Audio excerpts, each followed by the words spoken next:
আজকে এখানে দাদা বাইরে থেকে এসে, তো দাদা কোথা থেকে এসে একটু বলে দাও। সুন্দরবন থেকে এসেছি। তো সুন্দরবন থেকে মানে আমাকে কত ভালোবাসে আমার, মানে আমি কি ফুচকা আস আমার কত দূর থেকে আমার কাছে লোক দেখতে। কালকে যেমনি আপনার দিল্লি থেকে একটা দিদি এসছে, দিল্লি থেকে একদম খেতে এসছে ফুচকা।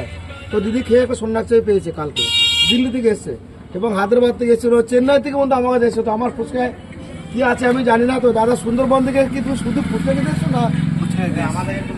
তোমরা দেখুন এখানে শুধু ফুচকা খেতেছে সুন্দরবন থেকে। তো দাদা কটা খেলে একটু বলে দাও। 40টা। ফুচকা খেয়ে বন্ধু কোনদিন গিফট পেয়েছো আজ পর্যন্ত কোথাও? না, আমার টার্গেট ছিল 100 করে খাবার।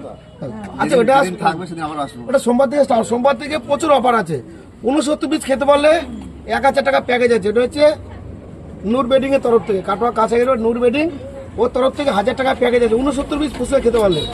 তো দাদা 40 পিস ফুচকা করো দাদাকে, আমার তো দেওয়ার কিছু নেই। আমার দাদা একটা ছোট্ট ভাই হিসাবে দাদাকে ছোট গিফট দিলাম শুধু দাদা দুটো আসার জন্য। আচ্ছা তোমরা একসঙ্গে, তোমরা তিনজনকে